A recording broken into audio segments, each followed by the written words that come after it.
Shalom Eladim. So last week's Parashat Bereshit, Hashem made the world, and after He made everything in the world, He made the world beautiful. He made people, Adam, Hava, first daddy, first mommy, first Abba, first Ima. It was so exciting, and they had children and more children and more children, and the world was packed with people. But there was a problem. The people didn't behave so nicely. It wasn't so good, and Hashem was very, very, very upset. And Hashem said, you know what? I want to start the world all over again. But in the world, there was a special person.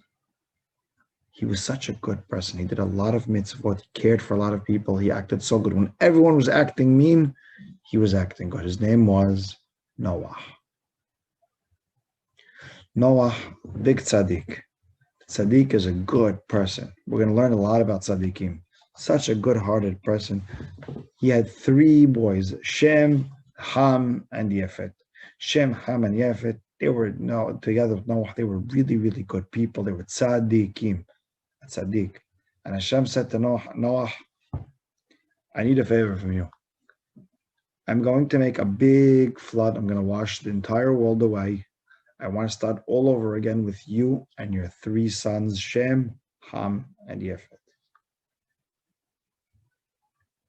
And Noah listened to Hashem and he started to build. And he started to build and he started to build and he started to build. And he made this huge building. Everyone thought he was making a building, but it wasn't a building. It took him 120 years to make this boat. Hashem told him to make a teba. A teba is a boat, but a huge boat. And it's going to be 3 floors. On the first floor on top, it's going to be people. It's going to be Noah, Shem, Ham, and Yefet, and their wives.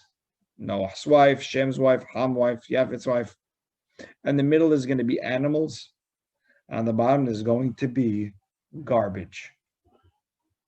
On the top, I want you to make a window, but a window made of a beautiful sapphire diamond that could give light in the inside as if it's the sun. Such a beautiful diamond.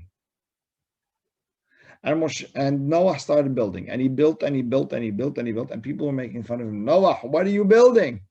And he said, Hashem is going to make a big flood, and he's going to wash everyone away. I'm making a boat, and everyone was laughing. It's so funny. But then the animals started coming to Noah. Noah didn't have to go get the animals. The animals started coming to Noah, and they came to Noah into the Teba.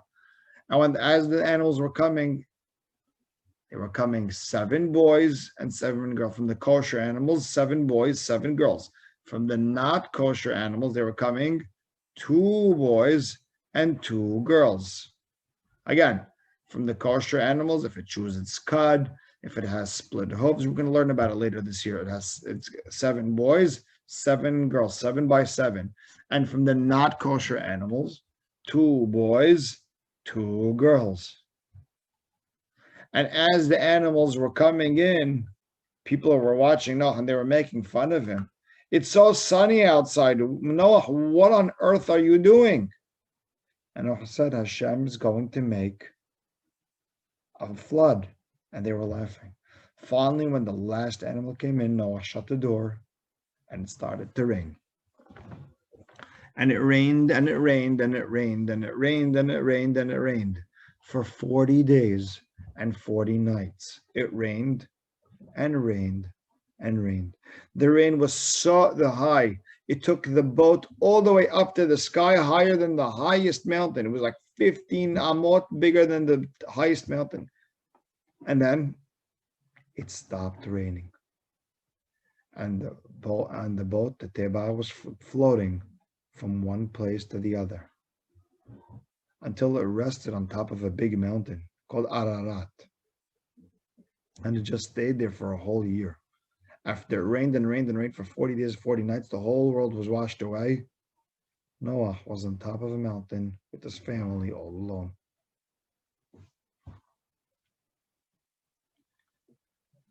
After a while, Noah wanted to know if he could come out. So he saw a bird, a raven, big, strong bird. And he said, no. And he said, Raven, can you go outside and see if you find any dry land? But the raven was scared. It was rainy. It was cold. He didn't like to get wet. He didn't want to go fly. The raven said no.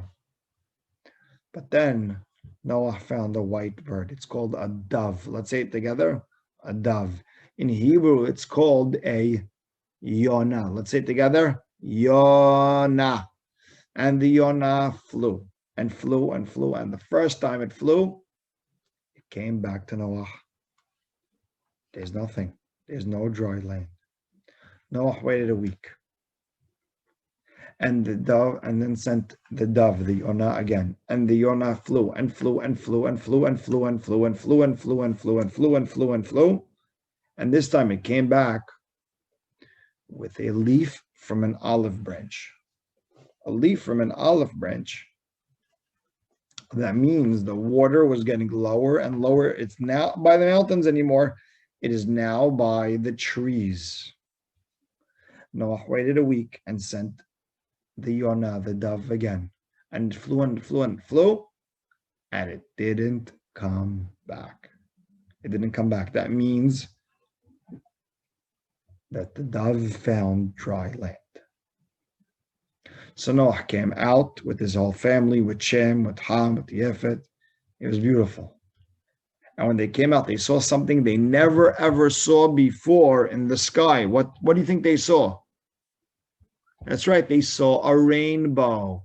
They saw a rainbow in the sky, and he said it was gorgeous. And Noah said, Hashem, what is that thing in the sky? And Hashem said, it's a rainbow. It's my promise. I will never, ever, ever make another flood again. And that's why when Noah saw the rainbow, when he saw Hashem promised, he gave a present to Hashem on the Mizbeach. He made a special Mizbeach, place to give the presents to Hashem. And that's why every time we see a rainbow, we make a special beracha. A couple of years ago, I was teaching a class, and it was just finishing to rain, and we looked outside, and Rabbi Moshe saw a rainbow, and Rabbi Moshe got on the microphone, and we said a beracha, the whole school together. Shall I teach you the beracha? Let's go.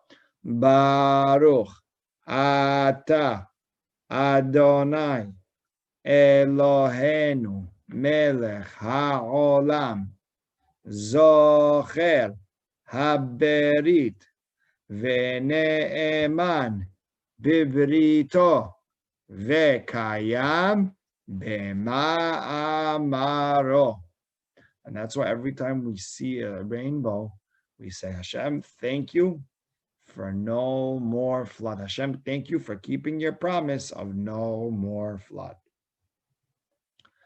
But after a couple of years, people forgot that Hashem promised no more flood.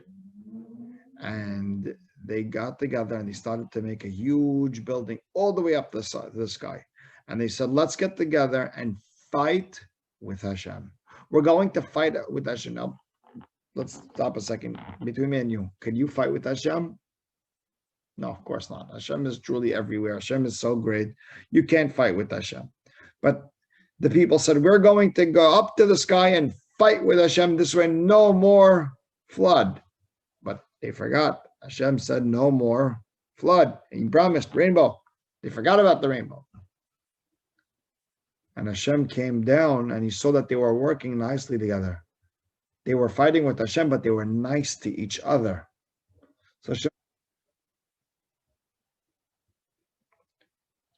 So Hashem said, I'm not going to punish them again. I'm going to do something different. Hashem changed everyone's language. That means they don't speak the same. Some people say salut. Some people say hello. Some people say shalom. Some people say salam. There's Chinese. There's German. There's French. There's Arabic. There's different types of languages. Not everyone understands each other. See, Hashem said, you know what? If you don't know how to work together nicely, I'm just going to change your language. And that's why today we have a lot of people with different languages. Not that they're funny. No. They come from different places. I have an aunt. She speaks Russian. I have another aunt that speaks Spanish. My mommy speaks Arabic. My father speaks Hebrew. And Baruch Hashem, we all get along together very, very nicely. Hashem's main point was that we should act very, very, very nicely with each other and love each other. Not just be together, but also be nice together while working for Hashem. And we'll talk more about it next week. Shalom, Yeladim.